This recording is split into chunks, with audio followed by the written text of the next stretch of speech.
Hello everyone. As you know that I am doing Indian Polity by M. Lakshmikant, and I am doing chapter wise. So this is the first chapter, and I've already completed three parts of first chapter. This is the part four, and I think after that there will be maybe one or two more parts to completing this chapter. Okay, this is nothing but historical background. If you have not watched the previous three videos, please watch those videos as well. You will find a lot of stuff that is which is very important for your exam. Okay, this is about myself. I did master from IIT Bombay, and I am the former assistant professor in the Department of Mechanical Engineering, and I have also taught in the foreign ministries. Okay, so this brief introduction of myself. Let's see the part 4 of chapter 1. Okay, as I have already mentioned that in the previous videos, I am covering this book, and I will contain in my slides the entire thing which is given in the book. I am not going to miss anything which is given in the book, and those who are following this, okay, you require to read once the book. Okay, मैं ये नहीं बोलूँगा कि आप उसको मत पढ़ो, एक बार आप पढ़ लो, बट उसके बाद if you are just following this lecture series, no need to read that book again, because you can, while watching, you can read or just listen what is given in the slide or in the video. It's enough, because I have already mentioned that I am not missing anything in this lecture series. Okay, fine. So let's start the part 4 of M. Lakshmikant from chapter 1. Okay, so we have in the previous classes we have already seen that many acts. So today we are going to see the Government of India Act 1919. Okay, last class we have seen the 1909. Okay, so if you have not watched, please follow that as well. Anyway, we'll see that on 20th August 1917 the British government declared for the first time that its objective was the gradual introduction of responsible government in India. देखिए 1919 के act के through, I mean ठीक है, 1917 में 20 अगस्त 20 अगस्त 1917 British government एक declare करता फॉर द फर्स्ट टाइम. वो there objective was to gradual introduction of responsible government in India. ठीक है, मतलब वो थोड़ा सा डाइवर्ट होने लगे थे कि अभी जो इंडियंस हैं उनको सत्ता सौंप दी जाएगी, और कोई भी जो भी रिस्पॉन्सिबल गवर्नमेंट होगी उसको दे दी जाएगी. ये थोड़ा थोड़ा सोचना शुरू कर दिए थे इस 1917 में, ऐसा सोचना शुरू कर दिए थे. और ये चीज़ थोड़ा थोड़ा दिखेगा जो हमारा गवर्नमेंट ऑफ इंडिया एक्ट है 1919. ठीक है, government of India act 1919 was just enacted which came और 4 इंटू 1921. 1900 जो गवर्नमेंट ऑफ इंडिया एक्ट है, एक्ट ऑफ 1990, ये इनैक्ट होने के बाद 1921 में इन्फोर्स हुआ था. This act is also known as Montagu Chelmsford reform, और इस एक्ट को मॉन्टेगू-चेम्सफोर्ड रिफॉर्म भी बोलते हैं. उस टाइम पे जब ये एक्ट आया था, जब इम्प्लीमेंट हुआ था, तो Montagu was the secretary of state for India, और जो Lord Chelmsford he was the viceroy of India. ठीक है, ये दो लोग उस टाइम पे थे. That's why this act is known as Montagu Chelmsford reform. ठीक है, तो अगर कई बार एग्जाम में ये चीज़ नहीं दिया रहेगा government of India act 1919, Montagu Chelmsford reforms भी अगर दिया हुआ है, तो we have to consider government of India act 1919. Now we will see the features of this government of India act 1919. There are many features, we'll see one by one. So you can see here the first one is it relaxed the central control over provinces by demarcating the separation of central and provincial subject. देखिए इन्होंने क्या किया था, जो central control था उसको इस act के थ्रू थोड़ा रिलैक्स किया. कैसे किया?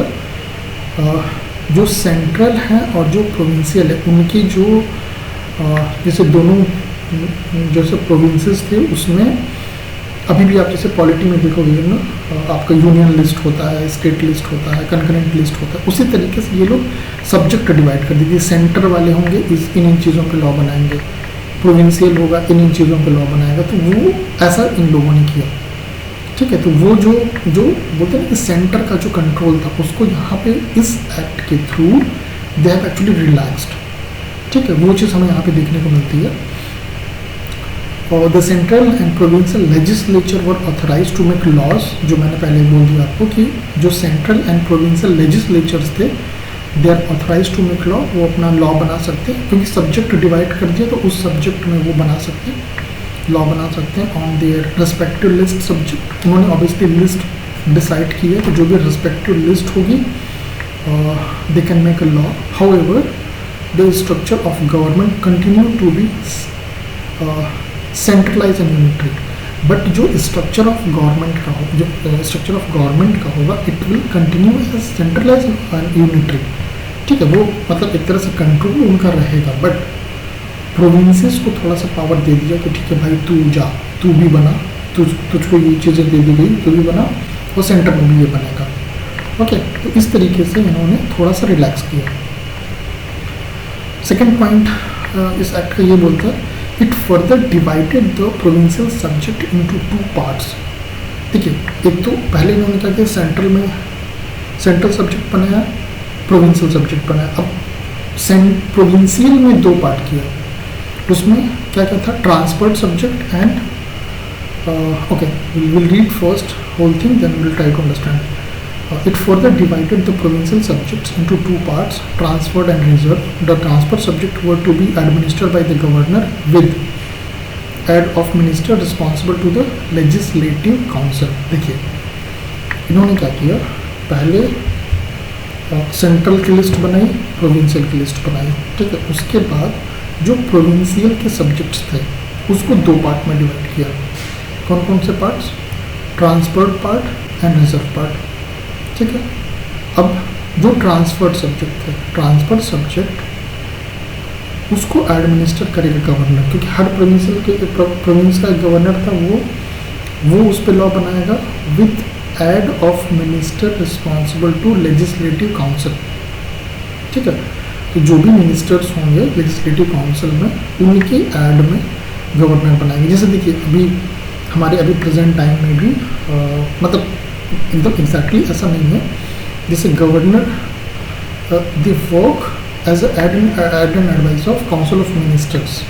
जैसे सेंटर में राष्ट्रपति जो होते हैं वो aid and advice of cabinet ministers जो होते हैं उनकी एड एंड एडवाइस पे काम करते हैं। उसी तरीके से स्टेट में गवर्नर होते हैं, ठीक है। तो उस टाइम पे जो ट्रांसफर सब्जेक्ट था उसको एडमिनिस्टर करेंगे governor, but it will be done by the aid of ministers responsible to the legislative council, ठीक।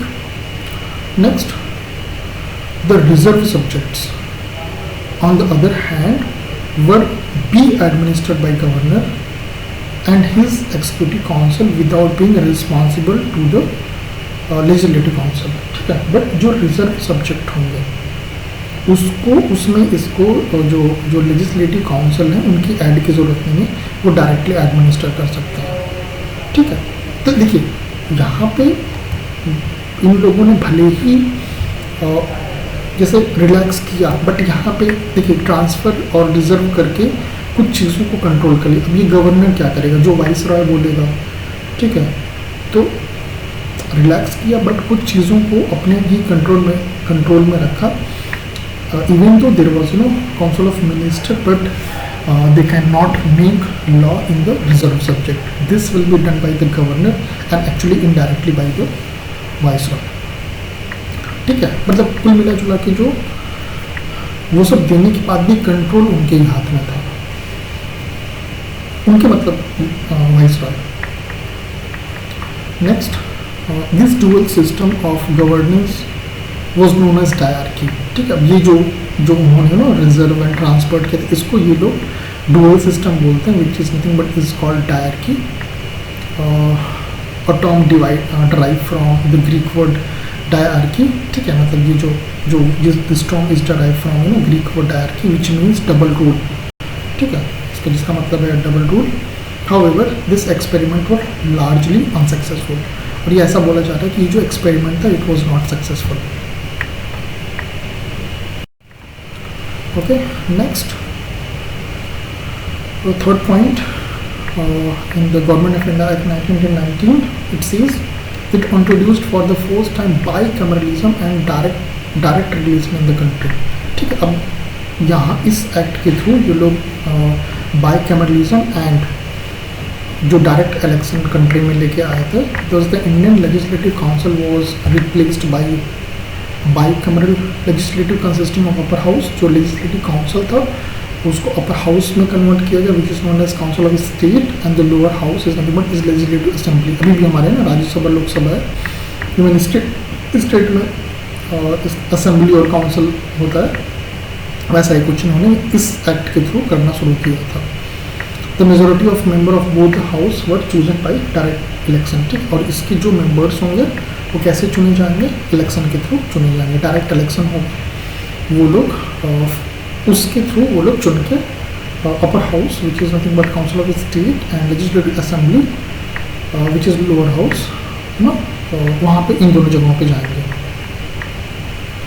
फोर्थ पॉइंट, ठीक है, ये चीज़ आपको समझ में आ जाएगा, मुझे नहीं लगता है कि it's a straight forward statement, मुझे नहीं लगता कि ज़्यादा कुछ बताने की ज़रूरत है, you can understand this.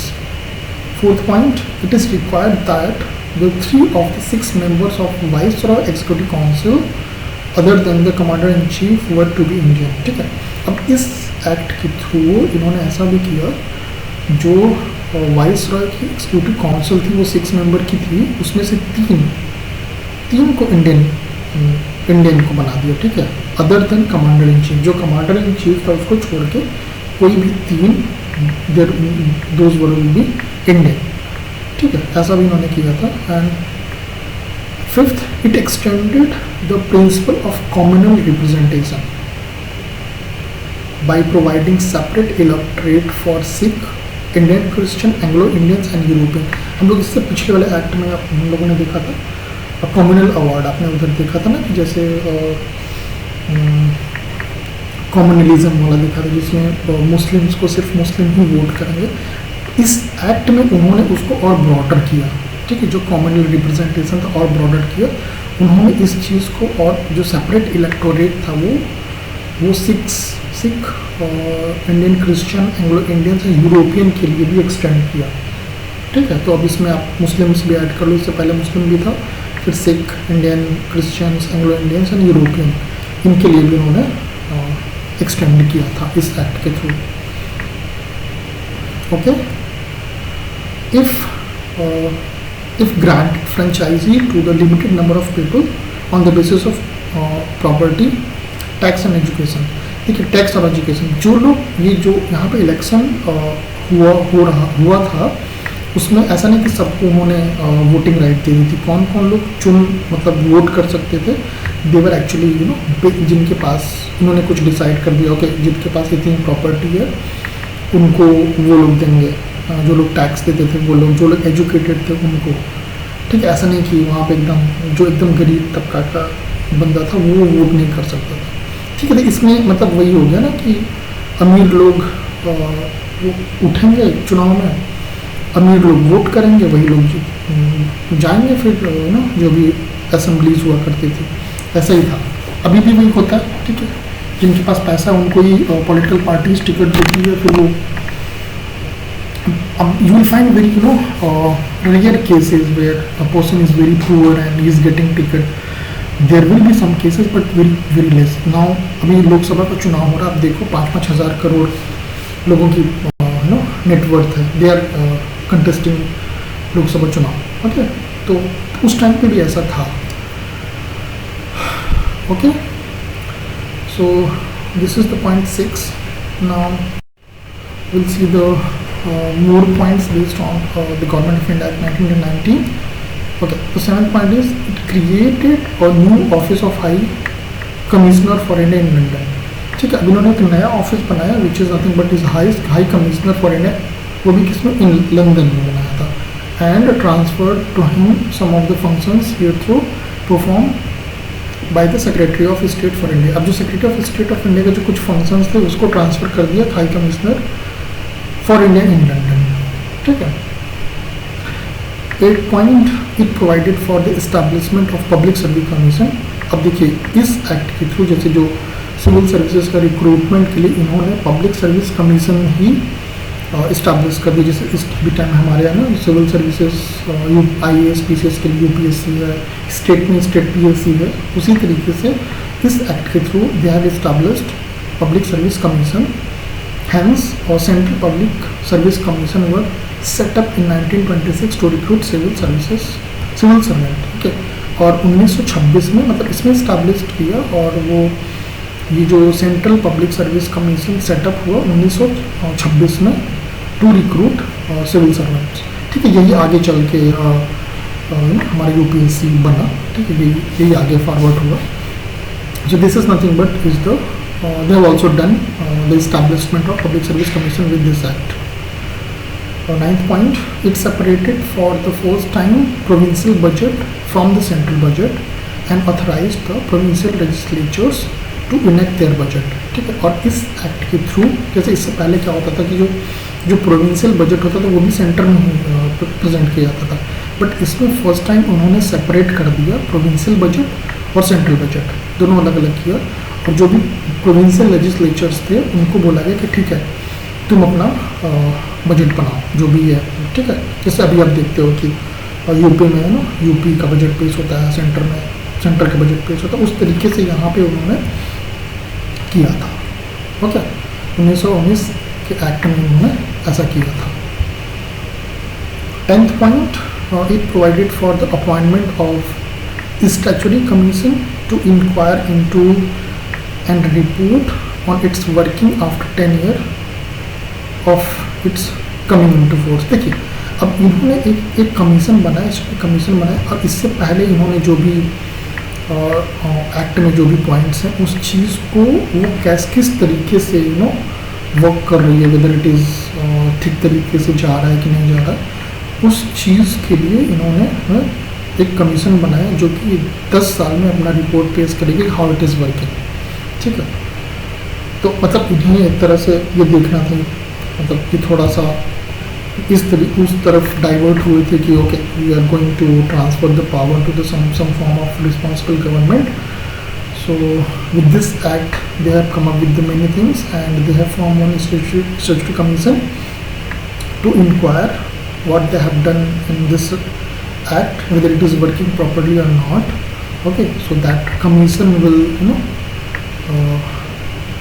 present report to the obviously to the Britishers or British government, so that how it is working, okay. So that was the Government of India Act 1919.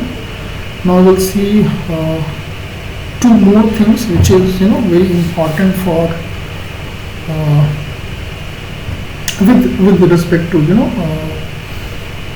the formation of responsible government or something. This one is called Simon Commission, okay. I think many of you have read about this, but since given in the book, so I'm telling.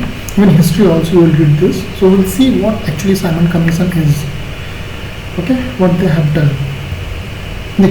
So Simon Commission in 1927 itself, that is 2 years before the schedule, the British government announced the appointment of 7-member statutory commission under the chairmanship of Sir John Simons to report the condition of India under its new constitution. ठीक है, इन्होंने Simon commission British government ने एक commission बनाया 7 members की, जिसके जो chairman थे सर जॉन साइमन थे। किस चीज़ के लिए कि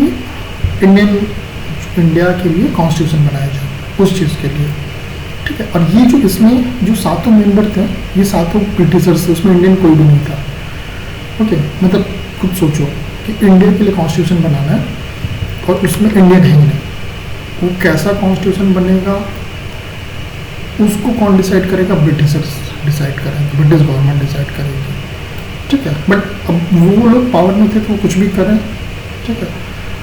but main thing was that ये 1927 में कमीशन बना था और 7 मेंबर की कमीशन थी जो इंडिया आई थी, उसके जो चेयरमैन थे सर जॉन साइमन थे, और वो अपना report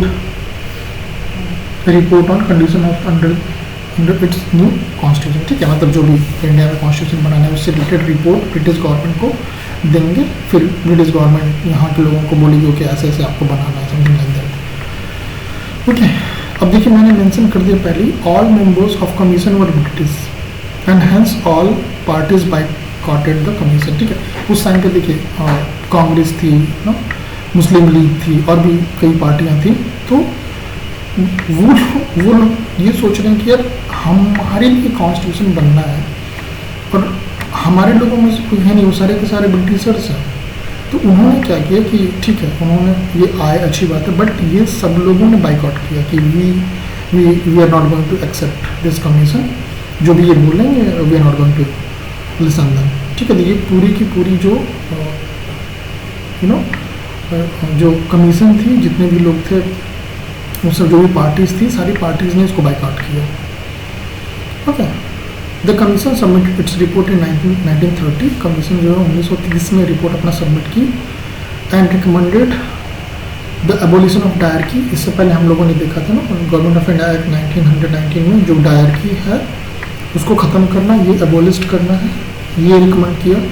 extension of responsible government in provinces, ठीक है, और जो प्रोविंसेस में गवर्नमेंट है उसको रिस्पॉन्सिबल गवर्नमेंट को एक्सटेंड करना, ये इन्होंने बताया।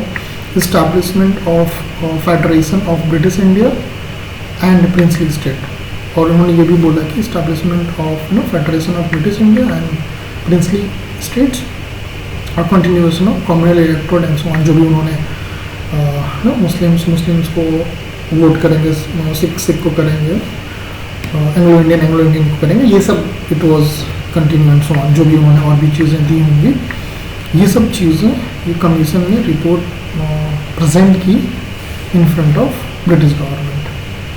ओके, इसमें आपकी चीज़ याद रखिएगा कि जो भी ऑल पार्टीज साइमन कमीशन को बाइकआउट किया था, क्यों? क्योंकि इसमें कोई भी मेंबर इंडियन नहीं थे। इस पर क्वेश्चन आया हुआ है, यूपीएससी में भी आया हुआ है, स्टेट पीएससीज में भी आया हुआ है, दोबारा भी आ सकता है। Okay, so you please remember this. Next, to consider the proposal of the commission, the British government convened 3 round table conference of representative of British government, British India and Indian Princely State, ठीक है। अब ये जो commission है British government को report अपना present किया, report submit की, उसके बाद ब्रिटिश गवर्नमेंट ने 3 राउंड टेबल किया, 3 राउंड टेबल कॉन्फ्रेंस किया with the representative of British government, British India and Indian princely state. उसमें प्रिंसली स्टेट में थे इन लोगों के बीच में। ओके, अब ये पूछ सकते हैं कितने राउंड टेबल हुए? There was 3 round table conference. On the basis of these discussion, a white paper on constitution reform were prepared and submitted for the consideration of joint select committee of British Parliament, ठीक है।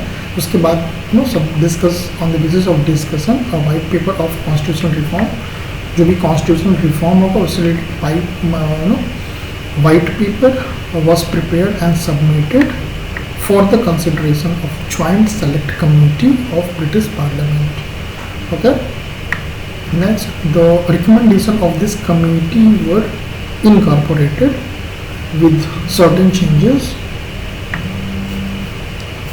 in the next government of India 1935, ठीक है। जो भी recommendation इस committee के द्वारा दिया गया था, it was incorporated with certain changes, में कुछ चेंजेस किया गया, और उसके बाद जब गवर्नमेंट ऑफ इंडिया एक्ट 1935 आया, उसमें उन्होंने इन सब चीज़ों को ऐड करने की कोशिश की थी, ठीक है। So this was nothing but related to Simon commission. There is one more thing is called communal award. We'll see what is communal award.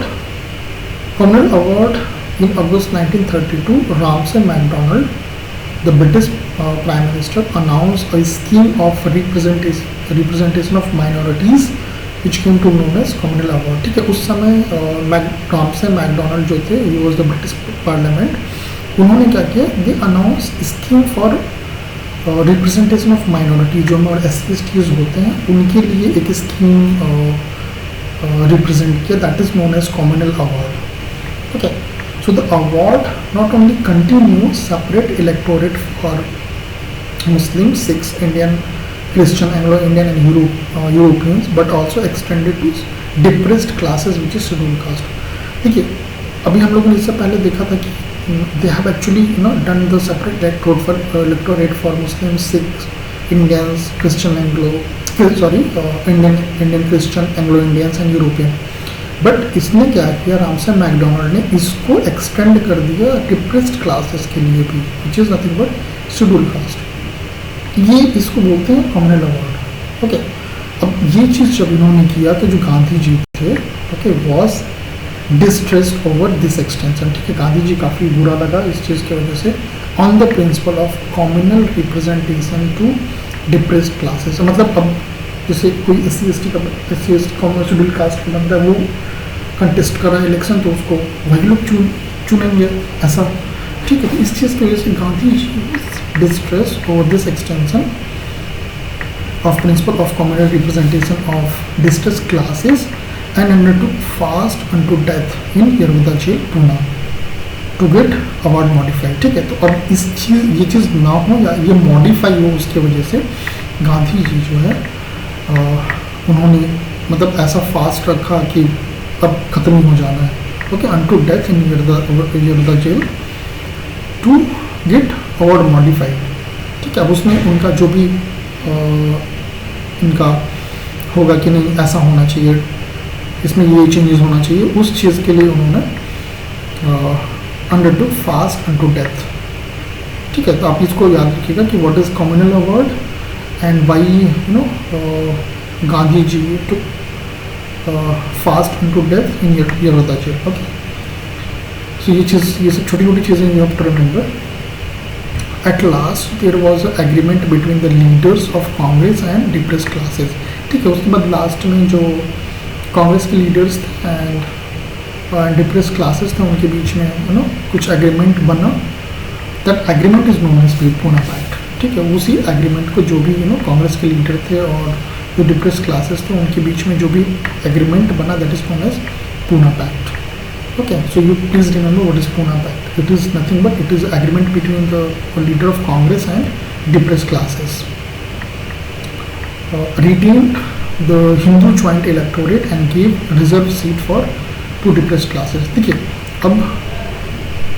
अब देखिए ऐसा तो नहीं हुआ कि इसमें क्या मॉडिफाई हुआ कि जो हमारा ये जो सेपरेट इलेक्टोरेट ये सब चीज़ें नहीं रहेंगी कि जैसे शेड्यूल कास्ट का बंदा कंटेस्ट करेगा और शेड्यूल कास्ट वाली उनको वोट करेगा, ये सब चीज़ें नहीं रहेंगी। But there will be joint Hindu joint electorate, Hindu का जॉइंट इलेक्टोरेट होगा और उसमें डिप्रेस्ड क्लासेस के लिए रिजर्व सीट रहेंगे। ये चीज़ कर दिया गया। ठीक है, जैसे आप देखते हो कि लोकसभा में और ऑल्सो इन अभी प्रेजेंट टाइम में हमारा जो स्टेट असेंबली उसमें शेड्यूल कास्ट की जो सीटें रिजर्व होती हैं उस पर उसी कास्ट का बंदा कंटेस्ट करता है। ठीक है, तो that is actually came from this agreement Poona pact. ठीक है, क्योंकि उस समय डॉक्टर अम्बेडकर वॉज द वो जो भी कॉन्स्टिट्यूशन को लिखने का काम कर रहे थे, तो उनके बीच में और गांधी जी के बीच में ये एग्रीमेंट हुआ था कि हाँ ठीक है, हम ये actually Ambedkar was in the favour of this separate electorate for the scheduled caste, but Gandhi ji was not in favour.